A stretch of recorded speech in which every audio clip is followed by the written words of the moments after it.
And welcome to the Midday Show. I did not check. Go ahead and say something for us. Let's make sure yours is on. Am I even turned on? Beautiful. Okay, you're on. You are on, my man. Taylor Swift is back. Alize Johnson is back.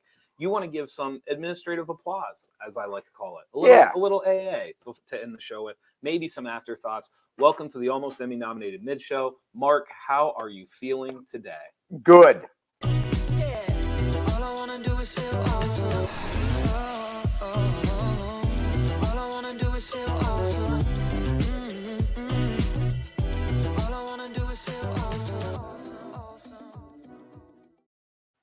You're doing good. I can tell you're good today.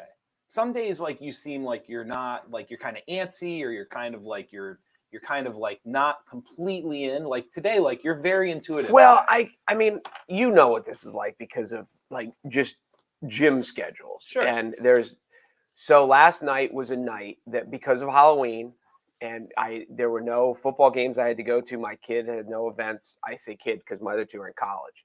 It's weird to unpluralize that, but so I went home and, handed out some candy, had some trick-or-treaters. Did you have a me night? You had a me night. I had a sit home. I thought, well, we're never that busy at Halloween because we're kind of in a sleepy part of town. Okay. So I watched stupid stuff. I watched the news. We had like 2 kids in the first whatever. Mm-hmm. And then I was like, well, we don't need multiple people here handling this mad rush. Sure. So I watched episode 6 of House of the Dragon, which was a bad episode. I told you, I said, listen, when they hit it, but there's some bad episodes. It wasn't bad. It was just, there was nothing special about it. Right. And then I watched, obviously the baseball game was rained out. I watched some football. I did some work. I hopped on the exercise bike because I'm like, I'm here. Okay. So in my world and in your world, like in our worlds, we don't have that many nights where, especially getting this time of year during the school year, that you go home and then you just stay home. Yeah.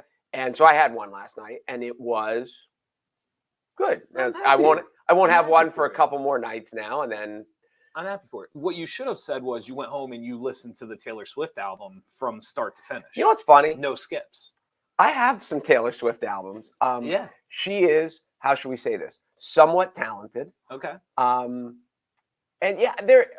maybe this just happens when you get older. When I was young, and for the people of my age who grew up in the 80s, there was kind of this battle between like hair metal, classic rock, and rap, because rap was so new. Okay. And you couldn't like both. Okay. And there was I grew up in a lot of a time where you couldn't like multiple genres. Like it was almost like a relationship. Like I am faithful to this kind.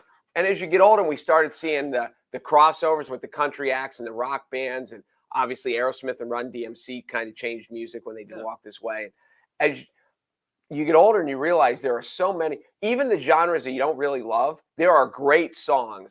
If you're at a wedding and you don't really like country music, but that country song comes on that you're like, oh, this is a great song.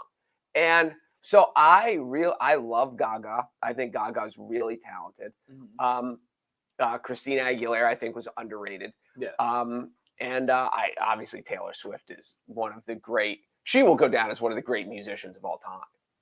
Recording art, whatever you want to call it. She's there. I think one of the things, because we're going to talk about a lot of different things. She announced a tour. She broke some records. We're going to go kind of through the gauntlet here for 10 minutes. I said to someone last night, there's something unbelievably special about Taylor Swift that's not even musical. It's really her ability to stay relatable despite the climb and how famous she really is. I think most people, when they look at Taylor Swift, they don't feel like she has. I'm trying to think how to say this. When you see Gaga, there's the acting and there's the makeup and there's there is a stage persona, or there's the person and then there is Gaga, right? And Madonna kind of had that. Even like Janet Jackson kind of had that. Even Britney Spears and Christina Aguilera seemed like untouchable. Like it felt like they were not part of. Taylor Swift has somehow navigated that world and still feels unbelievably like reach out and touch her. Yes, I would agree with that. I think one of the other things too is there has never been, I don't think, and I'm just saying, I should have thought that through before I said it, but her public romance / breakups / it is almost, a lot of her music is like a diary of her teenage, early 20s dating life. And it has been so transparent, an overused word, but like everyone, it makes her seem so normal. Now, there's an aspect where they're like, Taylor Swift obviously sucks at relationships because she keeps going through them. Sure. But there's lots of us that keep going through relationships. And it's, I think I think it's humanized her in the world of like, oh, this guy was a jerk too. And I think there's a level too where that sometimes she is a little pissy about it. And she is a little bitchy about it. And it's not the way that kind of, the diplomatic. It's one of the things I said with Tiger Woods. One of the reasons why people love Tiger Woods, other than he brought ethnicity to an all-white sport. Tiger was the guy that hit a bad shot and swear and slam his club. And the reason America loved that was because when we hit bad shots, we swear and we slam our club. Now, the pros are all buttoned up and they're like, that's not how you're taught to do it, but that's how we all do it. And so I do think there is you can see the real human side of her because, and it also goes to show that no matter how successful you are, no matter how rich you are, this mystery of relationships, it doesn't get easier. Sometimes it gets harder. And she's honest about it. And I think that works. One of the memes that's going around right now, especially on Instagram, are memes being made where it's basically like, it'll be a lady like age 25 to 35, right? So someone who's kind of past that call, basically someone who has grown up with Taylor Swift. And the meme basically says like, it shows them listening to old Taylor Swift songs, thinking that like all men are just awful and this is why relationships never work. And now they're listening to this Taylor Swift album and it's kind of like Taylor Swift's basically saying like, hey, I got some of this stuff wrong if you listen to the album. And so it's them kind of listening. They're kind of like maybe it was me. Like, so I think your point, the reason I bring up that meme is because that point of like the humanization, and even now, like a decade plus later, there is this feeling of like, even when she's pointing the finger at herself, it's very humanizing. Right? Like it's very, so you have this whole generation of people that just kind of grew up with her. And I feel like they all kind of went through the same phases and through the same things. And now she puts this one out and she almost kind of does a little bit of a 180, not a big 180, but a little bit of the 180 as far as like who the songs are for or who they are written to. But part of that is because like she's grown up and she's changed and her fans have also grown up and they have also changed. I don't know whether to call it ingenious, humanizing, but whatever it is, she has nailed it. And it has made her unbelievable, relatable. It has made her lasting. I don't know what other word to use other than just lasting. Like her light, it has not dimmed at all. And we're a decade plus into this. Yes, I think she is. I mean, I would almost say that she's a storyteller who just does it through music. And she's obviously a great musician, but and that her stories are relatable and that her music is so good that it's not, yes, that she has really mastered multiple fronts. But none of because them there's a lot of but that's the weirdest part, isn't it? That like none of them, she can switch a genre, right? Like she can change her message. She can go through relationships. Like she goes through all these waves and yet nothing phases her or her fans. And that's it's a very unique thing in music, right? Because how many people make the first album or two, switch it up a little bit, and people are like, and they miss. It's not the old badly. It's not the old. I can't tell you how many bands that I wish would have just stayed on the trajectory, right? And then I'm with you. And she, for whatever reason, she just kind of like jet skis over these waves, and it's like nothing. Well, there is obviously a musical genius to her that she can tell what works and what doesn't work. Did you ever see Ray? Oh yes, with Okay, Jamie Foxx. Okay, no, I'm wrong. It's the wrong movie. It was the James Brown movie, Get On Up. Okay, no, Did you ever see? And they are talking about, and you see all these guys, and you see James Brown as this dancer and, the hardest working man in show business, but you don't really know what his musical legacy was until you get, and they show a thing where they're rehearsing, and he's telling them, no, you got to play it now. And they're talking about the timing of it. And one of the guys in the band goes, he wants it on the downbeat. Okay. And they're like, well, the guy's basically, we never played on the downbeat. He goes, well, that's where James wants it. And when they play it, and it just works. And there are those people who can just. There was also a movie, and I'm babbling now, about the Brian Wilson from the Beach Boys, who really had issues, like mental health issues, and they showed him making Good Vibrations, the song. Yeah. And it was over and over and over, and the guy singing, he's like, it's not right. That's not right. And they're just like, they've done 54 takes. And they're like, what do you want? He's like, I'll know it when I hear it. Right. And there's this genius that the people know what works. And not, obviously, there's a lot of people who think they're geniuses who don't have that touch. And Taylor, you can just tell everything she does. And it would be interesting to sit down with her, which we probably will someday, because she'll come on. Well, and we're almost Emmy-nominated, yes. I'd love to hear the things that you tried that didn't work. Like, give me a song that you wrote that you just couldn't make. Because there have to be ones that they've worked on, and then at the end that they're just like, sure, that one doesn't do it. Right. And so that would always be interesting. Yeah. But anyway, be that as it may, she's going on tour, stadium tour. And the COVID has really brought back the stadium tour. Sure. The Def Leppard, the Motley Crue that killed it. And there still aren't that many that can do it. But yeah, so she's going to be selling out football fields in multiple times in the same city.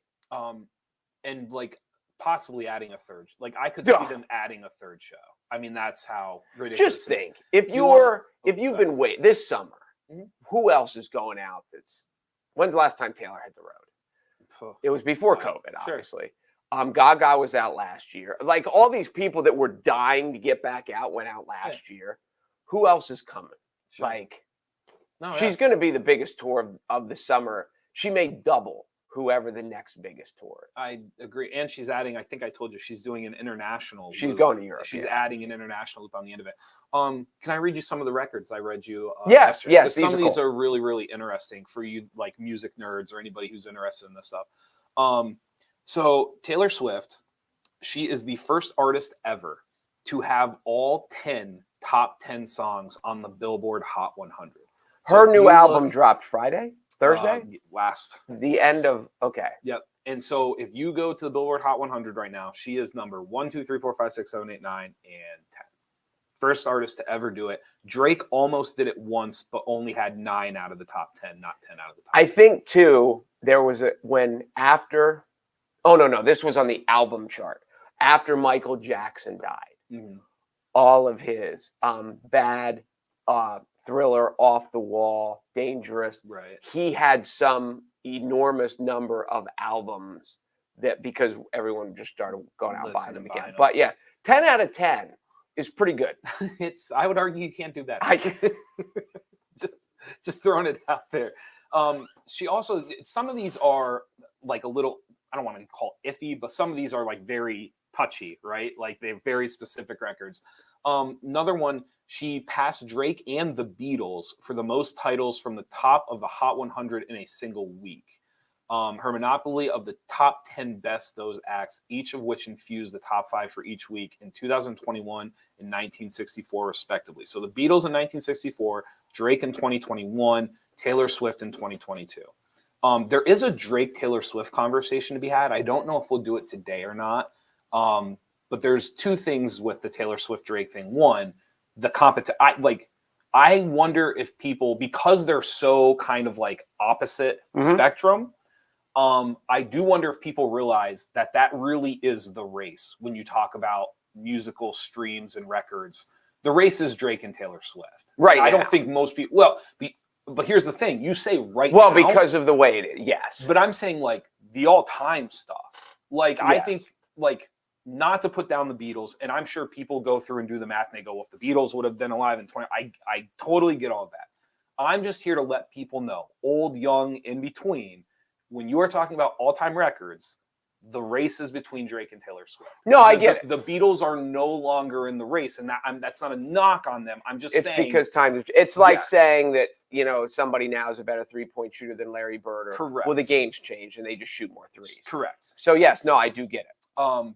There was another one that we had mentioned, and it involved Madonna, which you and I were really, really surprised. Oh, yeah. I want to see if I can. I want to see if I can find. It was about top 10 hits.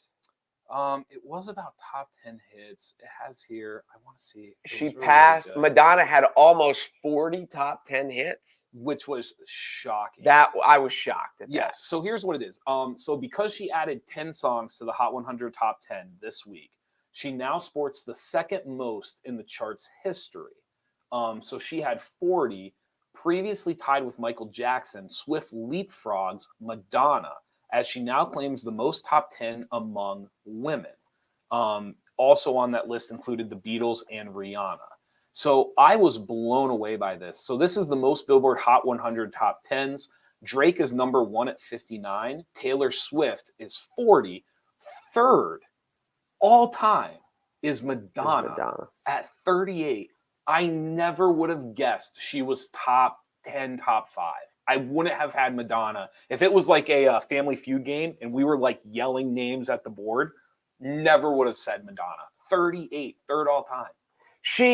If you would have told me she has 18 or 20, because when you start asking, especially, like I grew up with Madonna. Mm-hmm. She was a child of the 80s, but she's had much more success later on than people think. I could name you 20 Madonna songs if you gave me an hour. Yeah. I can't name 38. Yeah, 38 in the top 10. Just to round out. The Beatles had 34. Rihanna with 31, fifth all time. Michael Jackson 30, Elton John 29, Mariah Carey 28, Stevie Wonder 28, Janet Jackson 27, Justin Bieber 26, Lil Wayne 25, Elvis Presley 25. So that's just to round out the top 10 list. What did Stevie Wonder had how many? 28. Stevie Wonder has some record too. Maybe Grammys? He did have it. Oh, maybe it's a Grammy record. That's possible.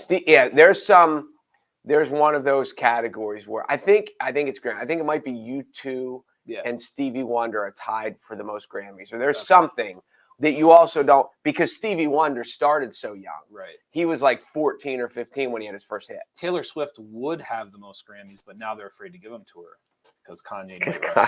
Does Kanye get half of it? Actually, it wasn't. Who is he talking about? He went to defend someone else. He went to defend Beyonce. Beyonce, okay. And here's the funny part. Like, Taylor Swift has talked about this in a couple of interviews, not from the perspective of Kanye West coming on stage, but just her winning that award. And it is like Taylor Swift, when she talks about it, you can tell it is hard to argue that Beyonce did not win the award. I mean, that is an iconic video. It was the is that what it was for? It was Single Ladies. Okay, I didn't remember even what it was. I mean, it is. I'm pretty sure it was Single Ladies, and it is iconic. And it is, again, the thing with Kanye West until the last couple of weeks, a lot of what Kanye West said in his early days always had a little bit of truth behind it. Now, obviously, that one, it was just his delivery. Yes, it's always been about his delivery and the way he says things. Now, lately, obviously, it's a different story. There was one other thing I want to mention. Oh, this is why I've told a couple of people very excited about Super Bowl halftime with Rihanna, because she hasn't put out an album she probably has not put out a real album in 6 years. It was a couple of years before COVID. So Rihanna is kind of like below the radar right now, but I mean, fifth all time in Hot 100 top 10s. She has songs for days. They are good. They have guests. Like I'm really excited to see who's there with her. I'm assuming there are going to be people that come on the stage with her. Like, I think it's going to be really, really good. How old is Taylor Swift? Do we know this? Let's look it up. Someone will probably comment and let us know too. Taylor Swift is. Do you want to guess before I tell you? I was even going to say like somewhere like 32, 34. Yeah, oh, wait. Well, hold on. I know this. She was born in 1989. Yeah. Because that was her one album. Correct. Okay, so she's 32 years old. All right. Never mind. I knew my own answer. 32 years old. Here's another thing about Taylor Swift too. 5'11". I knew she was tall. Yeah, not tiny. I knew she was tall. 5'11". How tall are you? I'm probably 5. I at my peak, I think I was 5'11". Now I'm getting old. I might not be that. I'm 5'10" on a good day. Taylor Swift's tall. Yeah, but they're measuring her in heels. No, I doubt that. Heels. 5'11", tall. Did not know that about Taylor Swift. So anyway, just some neat things. Like when you were in college, did they measure your basketball height in your sneakers? Well, so here's the funny thing. Yes, they did. Here's the other thing too, though. What they're because the NBA does this now. They measure everybody in sneakers. You know why? Because you're never going to play without. Because a basketball player never plays without sneakers. The first time I ever heard they interviewed a coach, and they're like, "Well, you measure your player in their sneakers," and he said something like, "Well, I hope he never plays without them." Yeah, no, that's so, exactly. Yes. It makes no sense to measure athletes not in the shoes that they're going to wear. It really, really doesn't. So just interesting things about Taylor Swift. There is a tour coming up. She has 2 shows in Philly. She'll have a show in Pittsburgh. She's doing two in New York. Yeah. At the Giant. Is it still called Giant Stadium, or does that have a? Well, MetLife was the one they had listed. Oh, it is. Okay, yes, that's it. That was the one they had listed. So. I bet she hits DC or Baltimore. There's too many people down there for her to miss them both. I thought I read off all the. She'll hit Foxborough. She is hitting Foxborough. She's hitting Massachusetts. Well, not only that, isn't she? She has a lot of ties to Massachusetts. She spends a lot of time in someone who's a Swiftie. Help me out. She spends a lot of time in the Northeast. Oh, the Hamptons. The Hamptons are in New York. The what am I thinking? What's of? the Cape Cod? Cape Cod, is that it? Yeah. She spends a lot of time. If you don't know this, Massachusetts looks like this. As a friend of mine explained to me, what does it look like? It looks like this. It looks like a muscle, like you're flexing. Because he said, "I live right here." What's the ham though? When you look at the state, it's the islands. Like the end of the state of Massachusetts looks like that. Okay. Like, did you ever see what the state of West Virginia looks like? No, please. I can't show you that. Was that a joke? It looks like a middle finger. Oh, really? Yes, because there's the part that goes. Because when if you drive from Pittsburgh to Ohio, you go through West Virginia. Okay. So it looks like you have a middle finger with your thumb out. That's when you look. Okay. That's what she's not going to go to Baltimore. It's not. Is she going to Washington? She is on here. She is not going to Washington. She has nobody. Oh, there's too many people down there. She has to add that. I mean, she doesn't have to. Well, like I said to you, right now it looks like a football schedule. I mean, it is weekend off, weekend off. Like it is. She doesn't do a lot of like Fridays, middle of the weeks. So like, I get it. Hypothetically, if she wanted to, could she certainly add like a Thursday in Baltimore or something? Like, sure. But right now, no. Right now, she's in Glendale, Las Vegas, Arlington, Tampa, Houston, Atlanta, Nashville, Philadelphia, Foxborough, East Rutherford, Chicago, Detroit, Pittsburgh, Minneapolis, Cincinnati, Kansas City, Denver, Seattle, Santa Clara, Los Angeles. So no Baltimore, no Santa DC. Clara. I mean, those all sound. What does she have in Florida? Miami? In Florida, she has Tampa. She's Tampa. Okay, so she is playing Florida. It just seems like there's so many people in that she would do somewhere in the Mid-Atlantic. I mean, if she's 2 shows in Philly, 1 show in Pittsburgh. I mean, if you live in Baltimore, how far are you from Philly? 2 hours? Yeah, but do you know how many people are in Philly and New Jersey? I get that. I'm just saying. I'm just hypothetically saying, like, if you're in Baltimore, how far from Baltimore to Philly?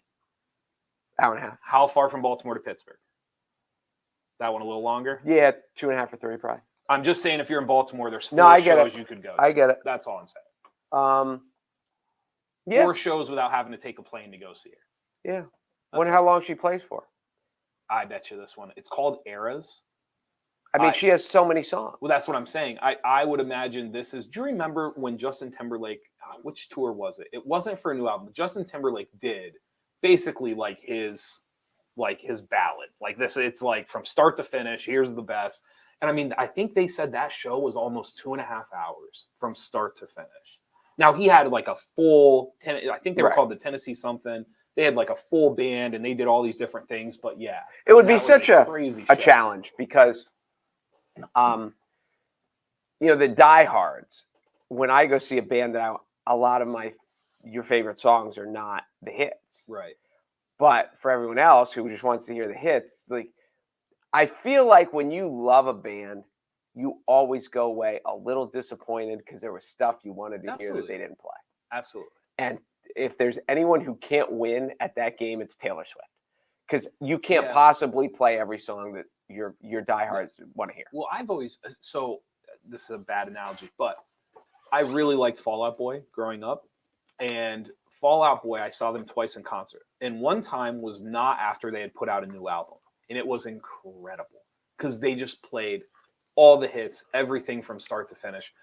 The second time I went to see them, it was after they had put out a new album.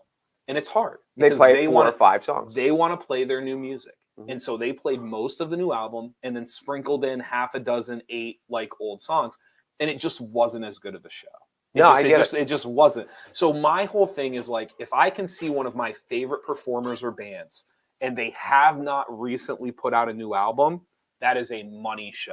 Because they're not going to try to jam this new stuff into I saw Motley Crue after the Saints of Los Angeles album, which is a good album. But it's, 20 years past their heyday, and it was, people just want to hear Shout Out the Devil again. Right. And did they only play one song of it? I think they played the title track, which is a great song. Mm-hmm. And you could tell they did it really early, and it was almost apologetic. Yeah. Like, we're going to play this song. I know you don't really want to hear it. Now, I did. Sure. But it is a tough, it's a tough blend. Tough blend. Before we go, because I enjoyed that very, very much. So we don't have a lot of time left. Alize Johnson, Team USA. He's going to play in the World Cup qualifier. It's actually not far away. It's going to be in DC. And it's in November. It's happening quickly. November 11th, they will play Brazil. November 14th, they will play Colombia. It's going to be at the Entertainment and Sports Arena in Washington, D.C. I think we talked before about how lucky he was to have the opportunity with Brooklyn just because of the people he was around and he got to meet. Team USA basketball is really, I'm trying to think how I want to say this. Team USA basketball is different from anything else because it's almost built now like a club. So once you're in Team USA basketball, you kind of get invited back whenever they need bodies. So it's a unique thing to be involved with. It's a great thing to be involved with because whether it's the Olympics, whether it's FIBA, whether it's World Cup qualifier, like whatever level you're at, those groups always need people to compete against, to be at training camps with, like all of these different things. So there's an actual complex. There's a center where Team USA basketball resides. They're constantly bringing people back. Remember the Kevin Love incident that we had talked about? And you were like, one of my arguments pro Kevin Love is that Kevin Love had been in Team USA basketball from the age of 16 up. So there is a little bit of like, once you're in, you do kind of get more of a nod moving forward to do some of this stuff. Really, really, really neat opportunity for Alize. I think one of the life lessons for everyone about this is, Alize's trying to break in, and he's bounced around a couple places, and he's been with a few organizations. Whenever he gets released or they have to make a roster change or something, he always gets picked up. Mm-hmm. And now being picked up to play on the U.S. team, it just shows that he is he's not a pain in the ass, that he's a very likable guy, because all these people know each other. Mm-hmm. And when they're like, hey, we got a roster spot, you guys released Alize because his 10-day contract was up or whatever it is. Like, what? And they know each other enough to be like, no, the guy's a pain in the ass. You don't want him. Sure. Or he's a great guy. Like, he's not going to cause any problems in the locker room. He's going to be a hard worker. Right. And there's a reason that he keeps getting added to these. And it's one of the things that I hope kids get to in life.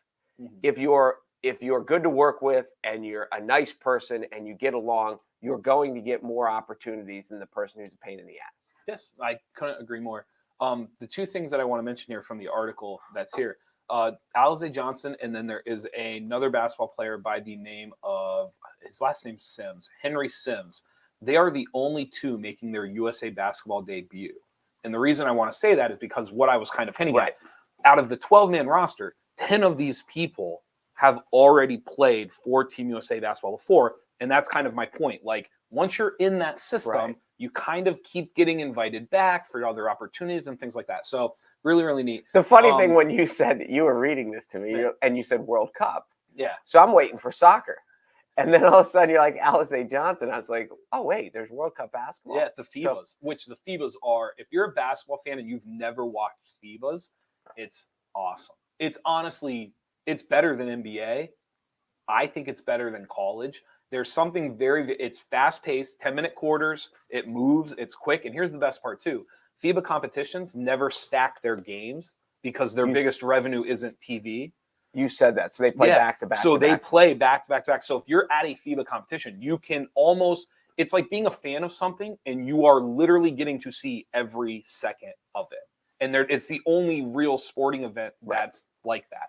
What do you think about? I'm going to ask you this, and this is stupid, and we're the only two people that care about this. What do you think about the wider lane? The trapezoidal? They used to do it. Yeah, it's out now. Oh, they squared it. Yeah, they squared it. Oh, okay. Yeah, they used to have it back in the day. Here's the funny part, though, is like I don't think it's a bad idea, given the way that did it really have any effect? Do you think? Well, it depends where. Like in high school basketball, it would have no effect because you're moved one up.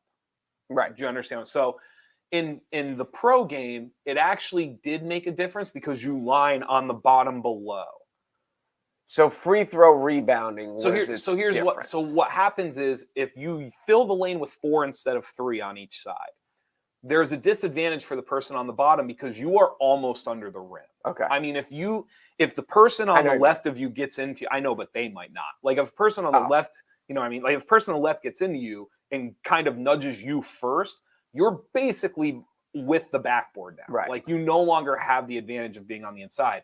So when they would trapezoid it and step it out a little bit, it gave that bottom person a little more leverage to be able to kind of step up into the side. So yeah, it did make a difference for pro. All right. Speaking of, and now we're talking about stupid things. Are we to afterthought yet? No. Okay.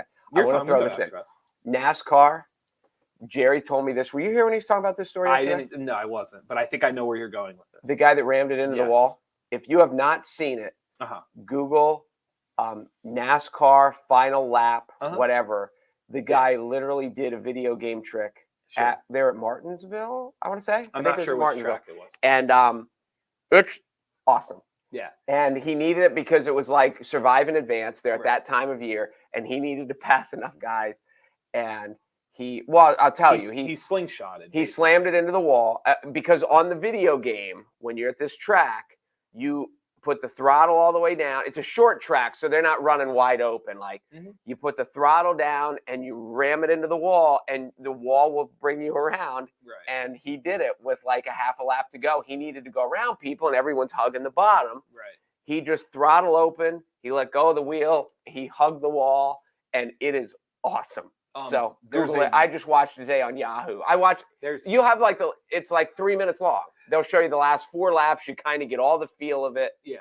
It's good. It's a good 3 minutes. It's an incredible move. There's a TikTok video that I will send to you, and it has all the radio of the other cars. So it's them while they're driving reacting to him doing it. And it's the pit crew chief and it's them. And it's, again, like a 3-minute video. And the reactions are priceless because you have some people are just like shocked, and then other people are kind of like, oh my God, it worked. You know what I mean? Like kind of, and the funny part is you can hear the people that are kind of like, oh, I don't agree with it.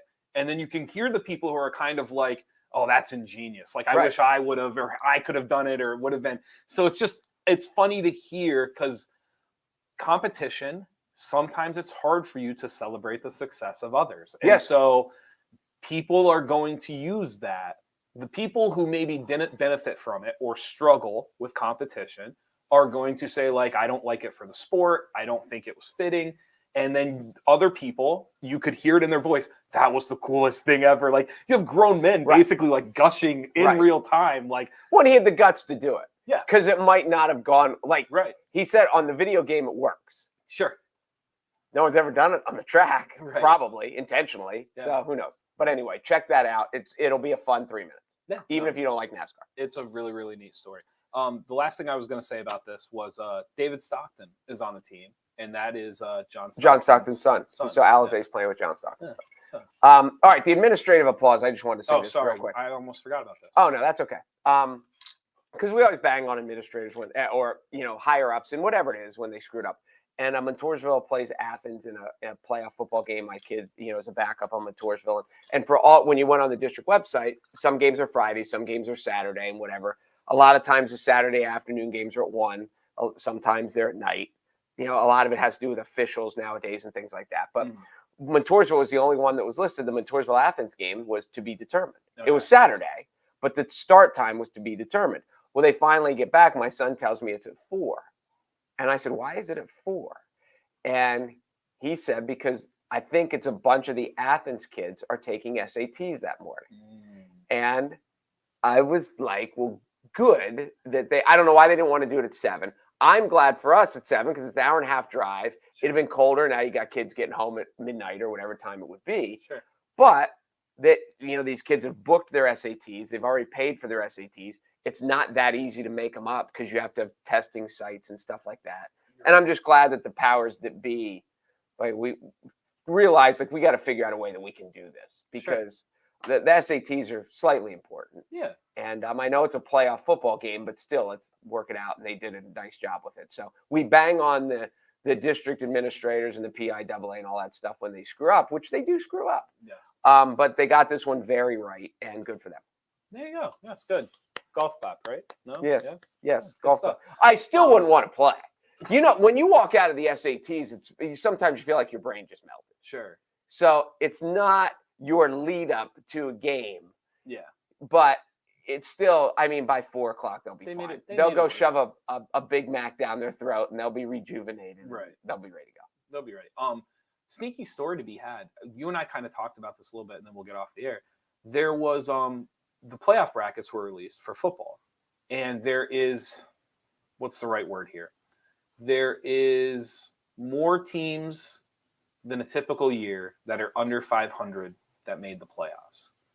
And the debate that I have been having with friends, I had a really good conversation up north last night about it, about whether or not these teams should play, shouldn't play. Some schools have opted out already. Some schools are contemplating opting out. And it's just a very interesting conversation where you have the PIAA and District 4 wanting to fill out these brackets with 8 teams because it's more money. But you also have half of these brackets are teams under 500. And so the question becomes, is it beneficial? Is it not beneficial? Should they play? Should they not play? Some schools have decided, nope, we're out. Some schools are staying in because, like, they were invited and, like, what else do you do? Just a very fascinating conversation to be had. I don't know if we want to have it now, but I think it's worth it. There is a conversation to be had about it. We probably, it's longer than now. Yeah, no, interesting. So just putting that on the radar. Thank you guys for watching the Midday Show. Be sure to go to NorthcentralPa.com for all of your local news. Thank you to Weis Markets for being our title sponsor. And be sure to come back to the Midday Show tomorrow. More fun conversations. And the Phillies will actually have another game under their belt because it's supposed to be dry. And so 5 days in a row of Philly. And now Thursday night, it's Phillies in Houston, and it's Eagles and Texans, and Philadelphia and Houston will cover the sports world on Thursday. I've done a great job pretending the World Series no longer exists. I've done a phenomenal job with it. It is. What do you think? I probably have 5 more days, 6 more days leaving that? Well, they're still the world champions of 2021. You're only the defending champion. I see what you're saying. It doesn't lose its historical accuracy. I was just saying, I probably have 5 or 6 days until it's no longer, Yeah. I get what you're saying. And you're in a bad spot because you don't want to root for a division rival. No. But you don't want to root for Houston. Absolutely not. So you can't win. Like, if the Phillies win, I can win. I've already forgotten the World Series. You have won. That's what by blocking it out. Yes, I've done a very good job. Yes, it is. And that is one of the weird things of being a sports fan when you get teams and they're like, and I hate both these teams. Yeah. And that makes it not fun. And as a Cowboy fan for the last 25 years, I've had a lot of Super Bowls where I don't really have anyone to root for. No, I feel your pain right now, but you should hop on the Philly bandwagon because it's fun team to root for. Zero chance. I'm Jeff Everett. He is Mark Messina. We will see you tomorrow.